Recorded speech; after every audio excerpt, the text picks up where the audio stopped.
Hey y'all, Rick Sky here. Welcome back to another Timepieces for Tomorrow video. Now within this video I'm going to do, what's on the wrist. I've got the Omega SeaMaster 300M. This is the pre-coaxial, so this one has I don't have it memorized. It has an ETA 2892 movement, and it's a 41 millimeter case size with an aluminum, or as you might say, aluminium bezel. So in my opinion, this is the perfect Omega. 41 millimeters is a great size. The aluminum bezel has developed a nice patina over time. I've had this timepiece for over 20 years. It's one of my first proper dive watches. But what we're going to talk about within this video are the new wristwatches that Omega released in 2022. And I'm on Omega's website right now, and I'm going to share with you my opinion. So what I encourage you to do is head on over to omegawatches.com. That's their official website, and go to the Novelties 2022. And I'm just going to go through these timepiece by timepiece, and like all my videos here on Timepieces for Tomorrow, I'm going to share my unfiltered opinions. So the first one, from left to right, is the SeaMaster Planet Ocean Ultra Deep. So when you look at this initially, probably you think Rolex Deep Sea. That's the thing that comes to mind. However, when you go to their secondary page, you notice they've got several variations of this. Now, one of the immediate concerns that I have is the 45.5 millimeter case size. If you've watched a lot of my other Timepieces for Tomorrow videos, you know that I feel that between 39 millimeters and 42 millimeters is often the perfect size range. Now, there are exceptions. If you have an extremely small wrist or an extremely large wrist, you may preference other wristwatch sizes. But, looking at these, they've got, as far as a design perspective is concerned, it's nice. They've got really nice looking bracelets. Some of them come on rubber straps. And these have, I'm going to look at the one that kind of looks like the Rolex Deep Sea, the one with the kind of bluish black dial. It says ultra deep, 6,000 meters, 20,000 feet. So if you're ever swimming and you got that deep, you'd have more to worry about than the wristwatch. So that's pretty cool that that they have such crazy water resistance for the ultra deep. Now, again, the size at 45.5 millimeters is probably going to be unwearable by most. And if you do wear it, it's going to be an enormous, the visual effect is going to be an enormous wristwatch on your wrist, which may be what you want. As far as design is concerned, I think Omega's done a great job. Omega makes very high quality timepieces. These do have, looking at the movement here, they have the, already talked about the water resistance, but let's see, the crystal is a domed, pro-turbulent and scratch-resistant sapphire crystal with anti-reflective treatment on both sides. And it has Super Luminova Lume, and it's got the Omega Coaxial Master Chronometer Caliber 8912. Now that's a really good movement, and obviously it is anti-magnetic. So from a tool watch perspective, this is something that's very well made. It's got a great movement. It's the only gripe that I have about it is the fact that it's 45.5 millimeters. But again, that may not be a concern of yours. So let's jump to the next one, the Aqua Terra. So when you look at the Aqua Terra, you're going to notice immediately the color variety here, and probably what will come to mind is probably the Rolex Oyster Perpetual. When you see this, it's, although Aqua Terra has been around for a while, but when you look at this, it seems obvious that Omega is trying to follow in the footsteps of Rolex's success with the most recent references of the Rolex Oyster Perpetual. So now there's 34 millimeter and 38 millimeter size. Interesting. 38 millimeter is kind of small. The previous reference Rolex Oyster Perpetual was 39 millimeters. So this is coming in a millimeter less than that, which I don't think on the wrist it would make a big difference rather. These have 150 meters of water resistance, and I'm looking at the 38 millimeters because that's the only size I'm interested in. I think the red is probably going to be a top seller. With the Oyster Perpetual, it was the Tiffany blue, the blue dial. Those are going for insane premiums on the secondary market. But I have a feeling, looking at these Aqua Terras, probably the red's going to be the most popular, just because it stands out from the others. Now, for me, if I was going to get an Aqua Terra 38 millimeter, I like the green. I think the green looks really good. These are, obviously I would never pay retail. I'm a haggler, and that's gotten really tough in the wristwatch world now to even, haggle and get really good deals. But, everything that I've acquired, it's been a deep, deep, deep discount. And to be able to negotiate a deep discount on a new reference that just came out in 2022, yeah, good luck with that. But I think the design looks nice. 38 millimeters, that's wearable. I wouldn't, again, I think that 39 to 42 is perfect. 39, I'll kind of give Omega the benefit of the doubt. Speaking of that, Omega, if your social media team's watching this, feel free to send me some of these new wristwatch references to review here on Timepieces for tomorrow, because I'd really love to put them on the wrist and do some close-up shots and really share with the world, what your new 2022 references look like in person. So, feel free to reach out to me.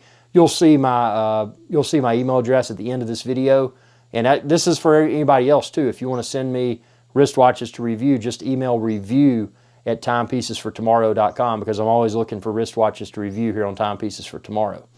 So this particular, the Aqua Terra, it has dome sapphire crystal with AR coating on both sides. The water resistance is 150 meters or 500 feet. So, and it does have a screw down crown. So this is something you could swim with. Excuse me. It's got Omega's coaxial master chronometer caliber 8800.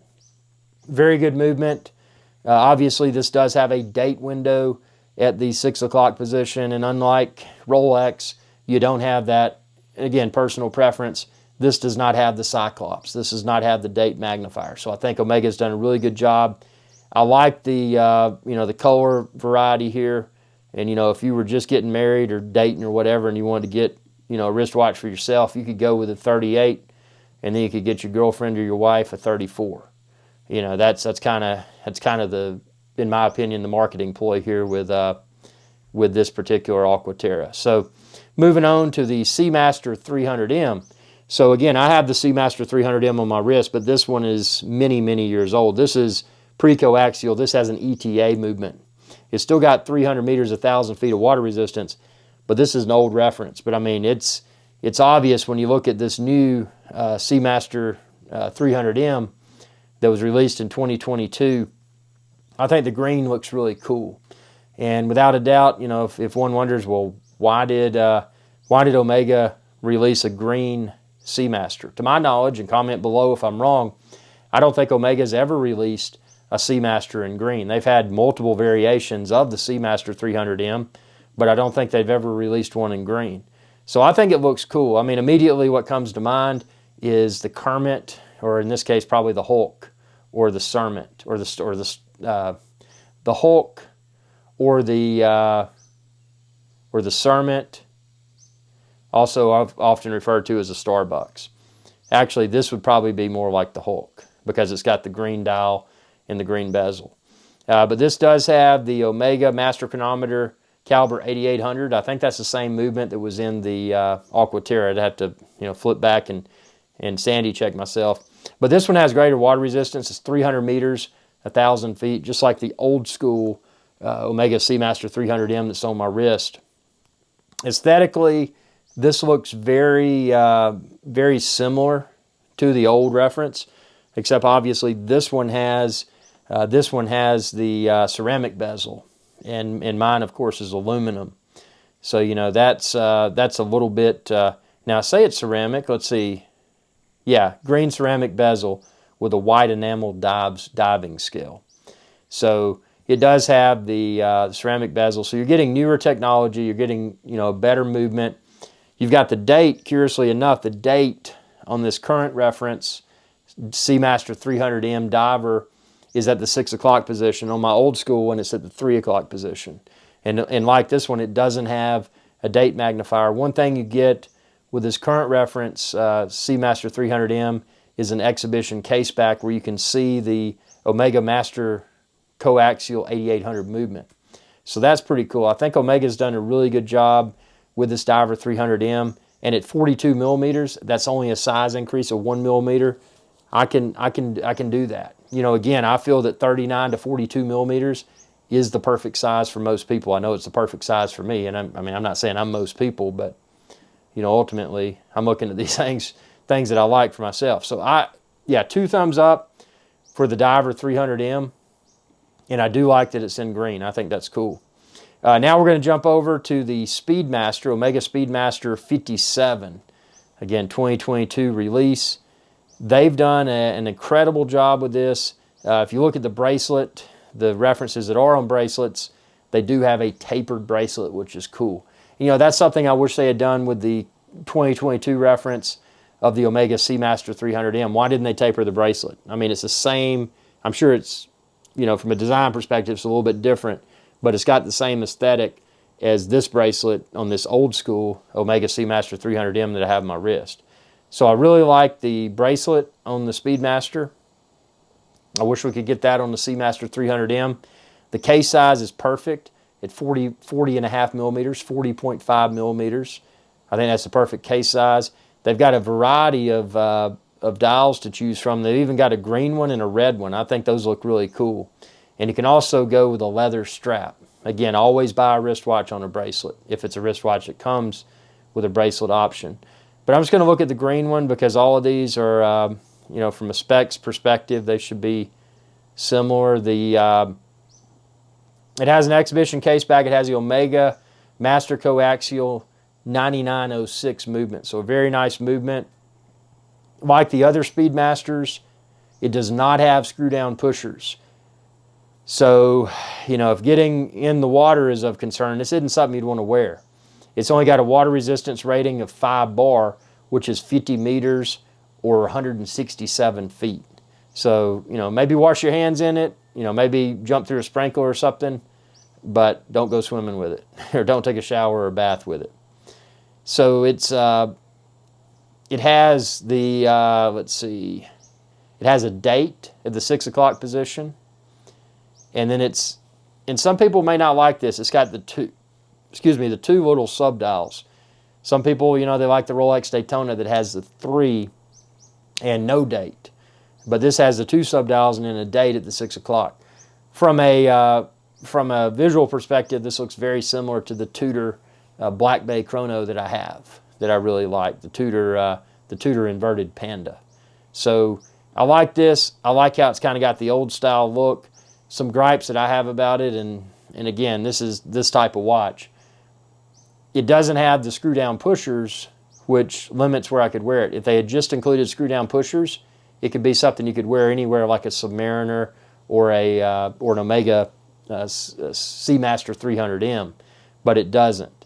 So, you know, this is a wristwatch that, you know, you might even always say to buy it on the bracelet, but for that reason, you know, lacking proper water resistance is maybe something you'd want to consider on the leather strap.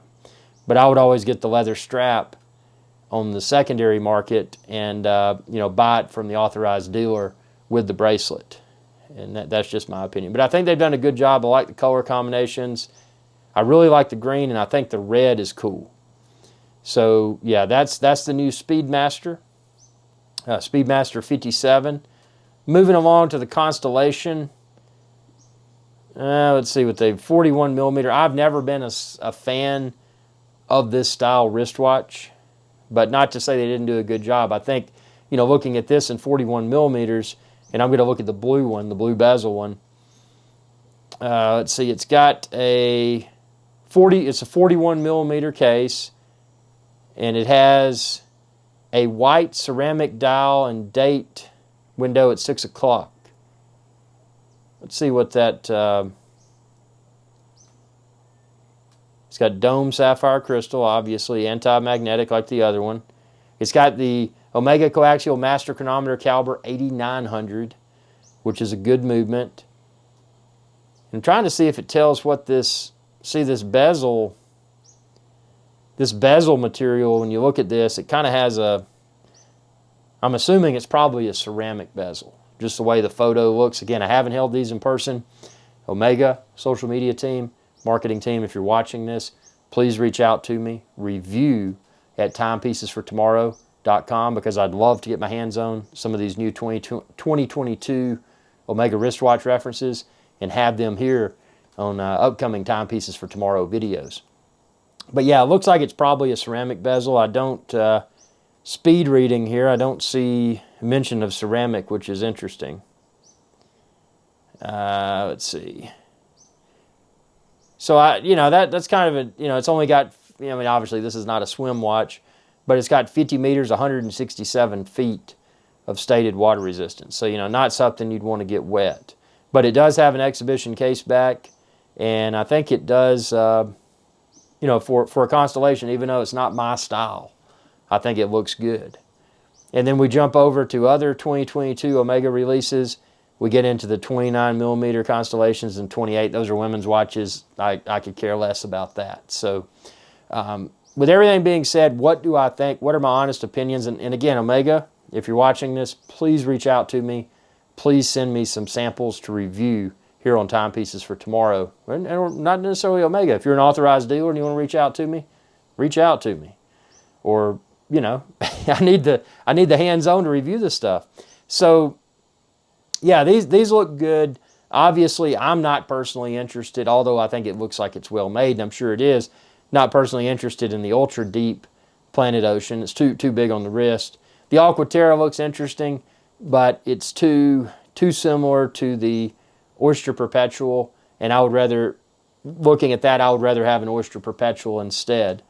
The Omega SeaMaster 300M, I think they've knocked it out of the park with that. The only things they could have done to improve it, they could have, I know the helium release valve is kind of a visual characteristic of it, so they probably didn't want to remove that. But if they could have added a tapered bracelet and done away with the helium release valve, I think it would be the perfect wear anywhere timepiece. Perfect tool watch. But even as it sits, I think they've done a really good job with it, and I really do like that dark green color. This is something I would love to get in my hands and be able to review and share my honest feedback. I also like the SpeedMaster 57. So out of all the new 2022 Omega releases, the ones that actually really seriously interest me is the SeaMaster Diver 300M and then the SpeedMaster 57. Those are awesome. Now, what I'd like to see come back is a SpeedMaster Mark II, because when I got my Panerai, I was in St. Bart's and St. Martin, and I was looking for a Panerai Luminor, which I got, and it was a difficult reference to find at that point in time, so I couldn't pass it up, and obviously I got a deep discount. But also during that same visit, I tried on the Omega SpeedMaster Mark II with orange hands. Incredible watch, incredible bracelet. And I almost got it instead of the Panerai, but my gut told me that Omegas are easy to find. And at that point in time, they were. Now, like most other wristwatch brands, Omegas are kind of becoming, some of the more popular references are also becoming hard to find. So I kind of regret not getting that. And I wish Omega would re-release the SpeedMaster Mark II, something with orange hands like that, because it looks really cool. So that's something I would have liked to have seen Omega release in 2022, and they didn't, at least not yet. But of these, they've seemed to have done a good job. And again, the SpeedMaster 57 and the SeaMaster Diver 300M, those are both, in my opinion, exceptionally well done pieces, and I would really love to get my hands on those to review here within upcoming Timepieces for Tomorrow videos. So I want to hear your comments below. What do you think about Omega's new wristwatches in 2022? Do you think they did a good job? What do you like? What do you dislike? These are my opinions, but it's your opinions that matter most. So comment down below, ask questions, and really good questions I'll try to respond to in the form of an upcoming video. Most importantly, be sure to check out the official Timepieces for Tomorrow merchandise. You can look down below and you can find my Timepieces for Tomorrow merchandise, like this sweatshirt, not this one, but brand new ones that ship to your doorstep, coffee mugs, pint glasses, t-shirts. What am I missing? I got all kinds of stuff. Check out my merch store. And be sure to subscribe and ring that bell icon when you do, because that'll notify you whenever I post another video. And if you got a wristwatch collection that you'd like for me to review, email me, review@timepiecesfortomorrow.com. Thanks for your viewership. Thanks for your support, and y'all have a good day. Thanks again for watching this video, and want to remind everyone, be sure to subscribe and ring that bell icon when you do to be notified whenever I post another video. And if you've got a wristwatch or a wristwatch collection that you'd like for me to try to review with an upcoming video, send me an email, review@timepiecesfortomorrow.com. Thanks for your viewership, and y'all have a good day.